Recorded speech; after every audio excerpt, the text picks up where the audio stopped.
Hello, this is John.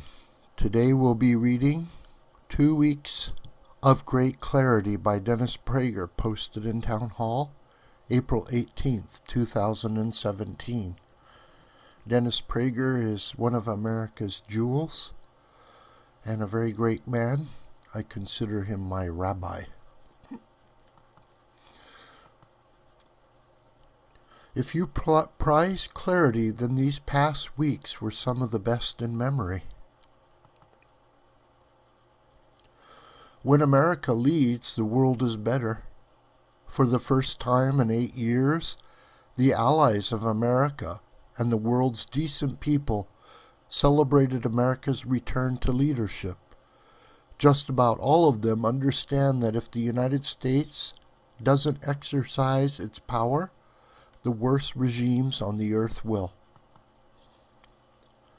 The left claims to care about the downtrodden of the world, but this concern is a moral fraud.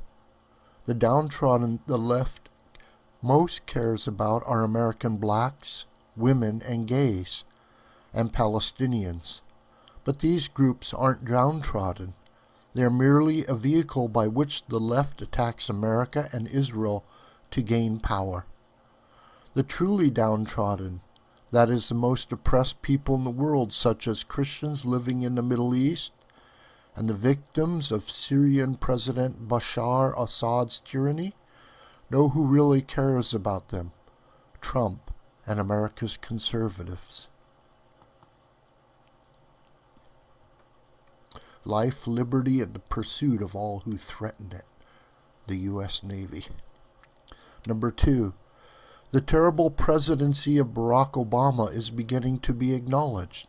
Following President Trump's order to attack Syria, about 63 hours after the Syrian regime seemingly used chemical weapons, even many in the mainstream media couldn't help but contrast his prompt response with Obama's non-response to Assad's use of chemical weapons in 2013.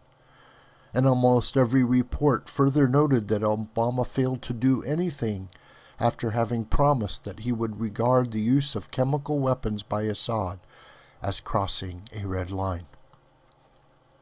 Likewise, Obama's do-nothing policies vis-a-vis North Korea are being contrasted with Trump's warnings to leader Kim Jong-un about further testing of intercontinental ballistic missiles and pressure on China's leaders to rein in the North Korean regime. These contrasts are important for a number of reasons, not the least of which being there is now hope that Obama's star will dim as time goes on.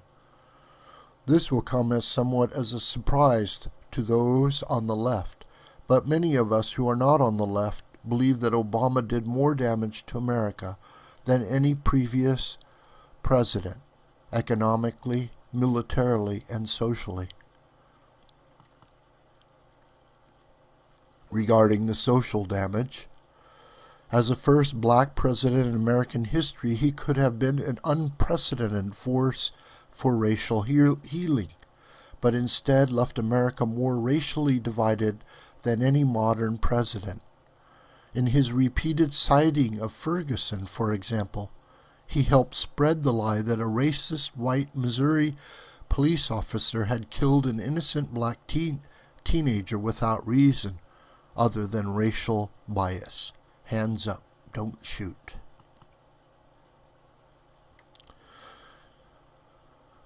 If you like your doctor, no, that won't work. If you like your prophecy, no, that won't work. He deceived the American people.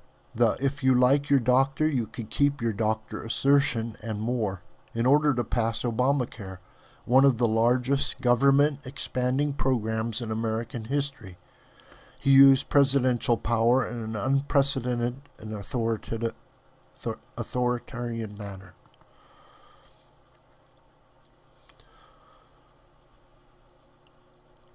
He showed far more understanding of the Iranian theocracy than of Israeli democracy.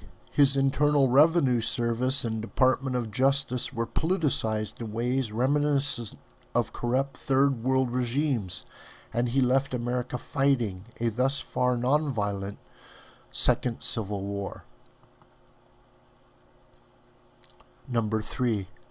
The interminably repeated left-wing lie that Trump and Russian President Vladimir Putin are in cahoots has exploded. With Trump's military attack on Assad and verbal attacks on Russia, that claim has been shown to be what those with a little common sense knew it to be: a baseless, wholly made-up conspiracy theory meant to explain an election loss with which Democrats still haven't come to grips. In fact, President Trump has shown more backbone with Russia in his first 100 days in office than President Obama did in 8 years. The politics behind Russiagate. There is a grave danger in playing partisan gotcha over U.S. relations with the world's other major nuclear superpower. Number 4. Another charge made over and over by the left, the mainstream media, academia, and the Democratic Party, that the Trump election had unleashed an unprecedented amount of anti-Semitism, was proven to be yet another left-wing hysteria based on a left-wing lie. It turned out that the bomb threats phoned into Jewish community centers and Jewish agencies came not from Trump supporters and white supremacists, but from a black radical and a disturbed young American Jew living in Israel.